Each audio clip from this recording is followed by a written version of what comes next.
Night dinner தான் நம்ம வந்து பண்ணறோம். என்ன பண்ணுறோன்னா நம்ம வந்து ஒயிட் குருமா வெஜிடபிள் குருமாவும் வெஜிடபிள் குருமா இடியாப்பம் வந்து செய்கிறோம். நைட்டு டின்னர் வந்து இதுதான்.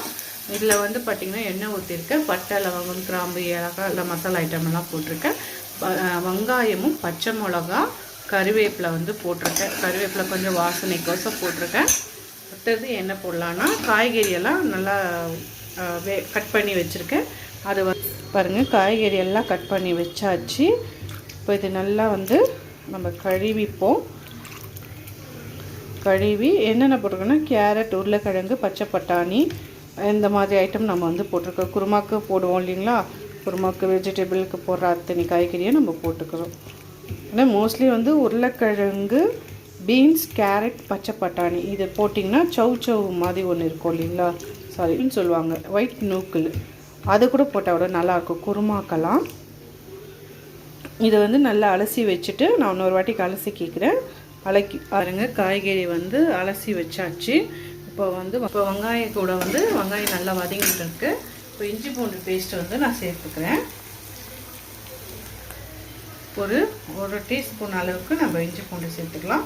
ஏன்னா எனக்கு கொஞ்சம் ஃப்ளேவர் பிடிக்கும், அதனால 1லேருந்து 1.25 டீஸ்பூன் அளவுக்கு சேர்த்துக்கலாம். ஏன்னா குருமாக்கெல்லாம் கொஞ்சம் தூக்கி அந்த ஃப்ளேவர் வந்து இஞ்சி பூண்டு ஃப்ளேவரில் தான் நல்லாயிருக்கும். குருமா பிரியாணியெல்லாம் வந்து பார்த்திங்கன்னா மெயினாக அந்த டேஸ்ட்டு கொடுக்குறதே இஞ்சி பூண்டு பேஸ்ட்டு தான். அதனால கொஞ்சம் இஞ்சி பூண்டு பேஸ்ட்டு 1.5 டீஸ்பூன் அளவுக்கு போட்டுட்டேன். இது நல்லா கலந்து விட்டுக்கலாம். காய்கறியை வந்து இப்போ நான் சேர்த்துக்கிறேன். இஞ்சி பூண்டு வதங்கினோடனே காய்கறி வந்து சேர்த்துக்கலாம். இப்போ பாருங்கள், நம்ம வந்து காய்கறியும் போட்டுச்சு, நல்லா தான் வதங்கிட்டுருக்கு. லைட்டாக ஸ்லோவாக தான் நான் செஞ்சிட்ருக்கேன். நல்லா காய்கறி வதங்கினோடனே நம்ம வந்து ஆட் பண்ணிக்கலாம். தெரியுதுங்களா, காய்கறி நல்லா வந்து வதக்கி விட்டுக்கலாம். வதக்கணும். நம்மளுக்கு வந்து காய்கறி குக்கரில் தான் செஞ்சிட்ருக்கோம். அதனால் ஒரு லைட்டாக வதக்கிட்டு நம்ம வந்து கொஞ்சம் உப்பு போட்டுக்கலாம். ஏன்னா நம்ம வந்து தக்காளி போடல, ஏன்னா ஒயிட் குருமா தான் செய்கிறோம், தக்காளி போடக்கூடாது.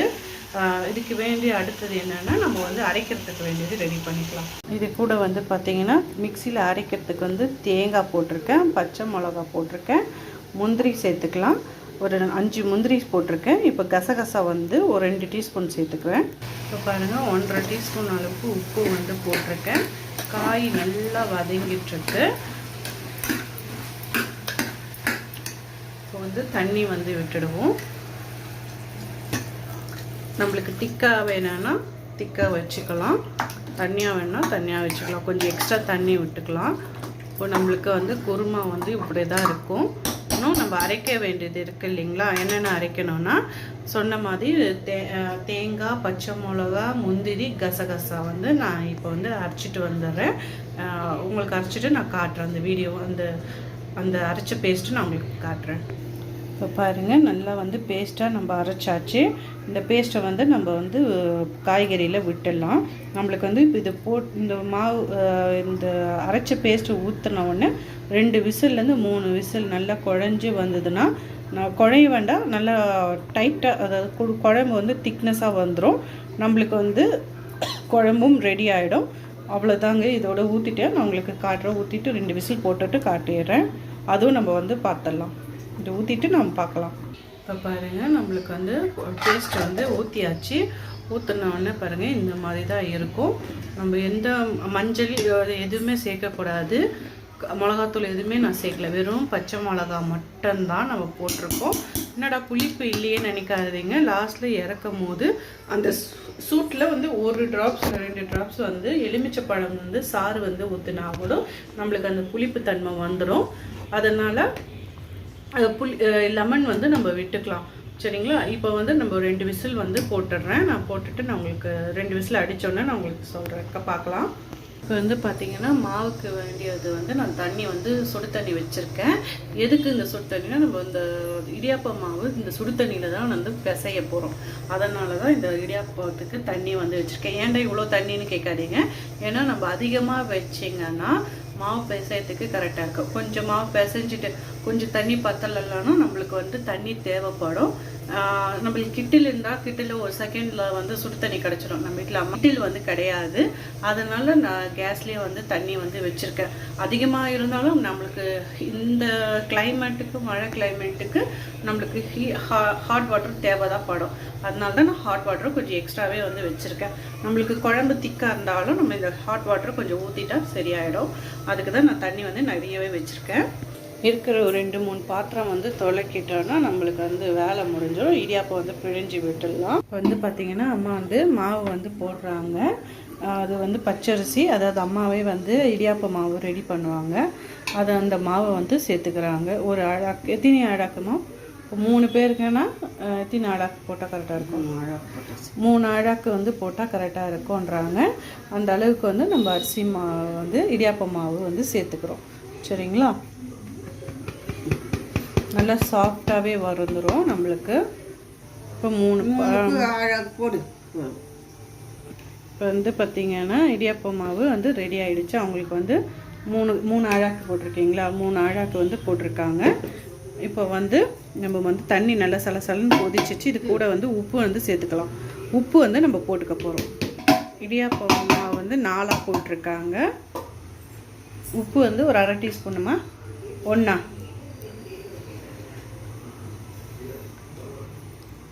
டீஸ்பூனா 1/2 டீஸ்பூனா? அம்மா வந்து அந்த டீஸ்பூன் கணக்கெல்லாம் தெரியாது. அவங்க கையிலேருந்து அளவு எடுத்து போட்டுடுவாங்க.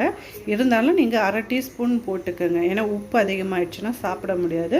அதனால் 1/2 டீஸ்பூன் போட்டுக்கோங்க. குழம்புல வந்து உப்பு நம்ம ஆல்ரெடி சேர்ப்போம். ஏன்னா இப்போ டைபெட்டிஷன் எல்லாம் நிறைய பேர் இருக்காங்க இல்லையா? கொஞ்சம் உப்பு கம்மியாகவே சாப்பிட்லாம், தப்பு கிடையாது. ஏன்னா குழம்புல பத்தலைனாலும் நம்ம குழம்புல வந்து சேர்த்துக்கலாம். அதாவது குழம்புல பத்தலை, இதில் இடியாப்பத்தில் பத்தலைன்னா நம்ம குழம்புல போட்டாலும் நம்ம ஊற்றி சாப்பிடும்போது கரெக்டாக ஆகிடும். இப்போ இது நல்லா நம்ம பிசைஞ்சிக்கலாம். தண்ணி வந்து நல்லா சூடு கொதிச்சிருச்சு. இப்போ கொதித்த தண்ணியை வந்து நம்ம இதில் சேர்த்துக்கலாம். கை வச்சு கலக்காதீங்க. கரண்டி, டீஸ்பூன் அந்த மாதிரி வச்சு கலந்துக்குங்க. சூடு. ஆனால் அம்மா கேட்க மாட்டாங்க, அப்படியே கை வச்சு தான் கலக்குவாங்க.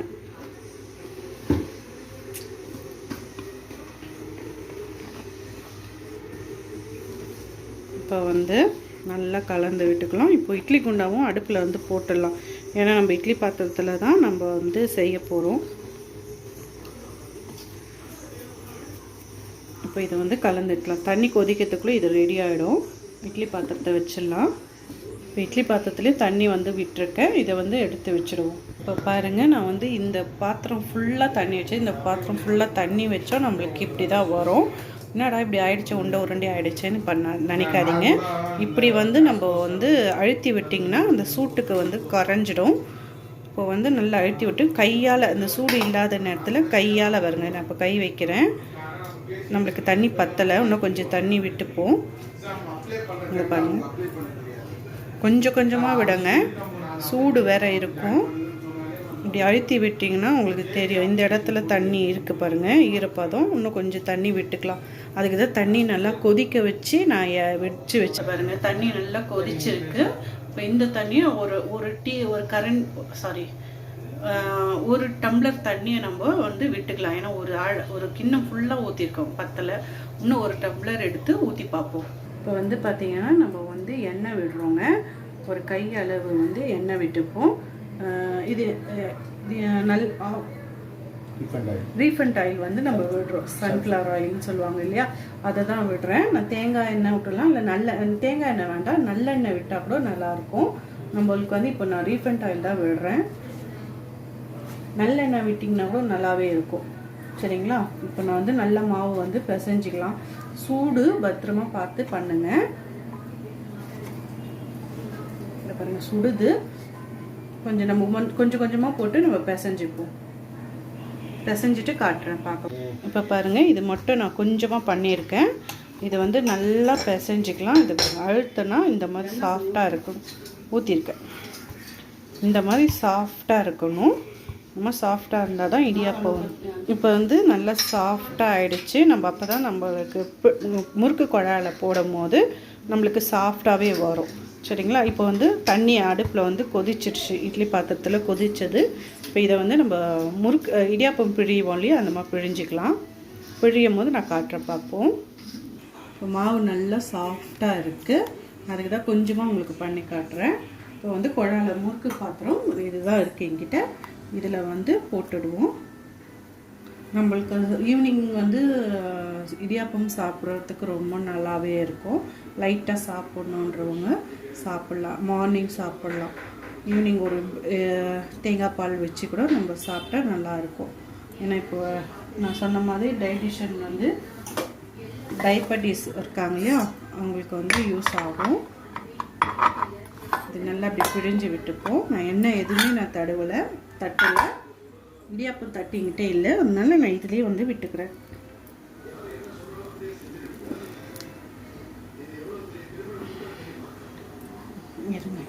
அது க்ளோஸ் பண்ணுங்க. இப்போ வந்து நம்ம அழுத்தி விடலாம். அப்படியே சுற்றி விடுங்க. இன்னொரு லேயர், இன்னொரு லேயர், இன்னொரு லேயர், இன்னொரு லேயர், இன்னொரு லேயர். அதே மாதிரி இன்னொரு லேயர் விடுங்க. 2 சுத்து, இன்னொரு சுத்து. Good, yes. இப்போ இன்னும் நம்ம சுற்றிட்டு நான் காட்டுறேன் உங்களுக்கு, எல்லாமே சுற்றிட்டு. இப்போ பாருங்கள், நம்மளோட இடியாப்பம் மாவு வந்து இடியாப்பம் வந்து நம்ம விட்டாச்சு. இப்போ இட்லி தட்டில் வந்து நம்ம தண்ணி இட்லி பாத்திரம் கொதிக்குது இல்லையா, அதில் வந்து வச்சுடுவோம். வெந்தவுடனே பார்க்கலாம். நம்மளுக்கு இடியாப்பமும் தயாராகிடுச்சு.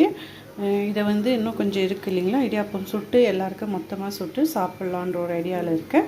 இப்போ வந்து இதை வந்து ஹாட் பேக்கில் ஒன்று நான் எடுத்து வச்சுருக்கேன். இப்போ வந்து அது சூடோடு இருக்கும் போதே நம்ம மூடி வச்சுட்டேன்னு வச்சுக்கோ, செம்மையாக இருக்கும், நல்லா டேஸ்ட்டாக இருக்கும். இதுவும் வந்து நான் டிமார்ட்டில் தான் அம்மா வந்து கிஃப்ட்டு கொண்டாங்கன்னு சொன்னேன் இல்லைங்களா, வாங்கி கொடுத்தாங்கன்ட்டு. அவங்களுக்கு வாங்கி கொடுத்தது பிடிச்சி போய் சரி எனக்கும் ஒன்று வாங்கிட்டு வா அப்படின்னு சொல்லியிருந்தாங்க.